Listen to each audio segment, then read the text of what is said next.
नमस्कार YouTube family, स्वागत आहे तुमचं माझ्या चॅनलमध्ये। आज सकाळी सकाळी मंदिरात कसं काय मी जात आहे हे पाहण्यासाठी माझ्या चॅनलला सबस्क्राईब करा आणि असेच व्हिडिओ बघत राहा। आज मी कालभैरवनाथाच्या मंदिरात का गेले आहे आणि तिथे सकाळी सकाळी सूर्यनारायणाचंही दर्शन घेत मी मंदिरात प्रवेश केला आणि देवाची पूजा केली, कारण सूर्यनारायणसुद्धा देवांच्या दर्शनासाठी आले होते। या कालभैरवनाथ मंदिरामध्ये तसेच महादेवाची एक पिंड आहे, त्या पिंडीचा अभिषेक करण्यासाठी मी गेले होते। गेले 6 महिने मी प्रदोष व्रत करत आहे।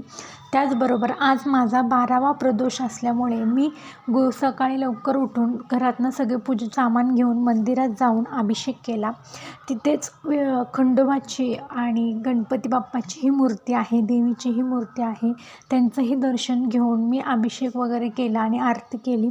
असेच नवनवीन व्हिडिओ बघण्यासाठी माझ्या चॅनलला सबस्क्राईब नक्की करा आणि हा व्हिडिओ कसा वाटला कमेंटमध्ये सांगायला विसरू नका।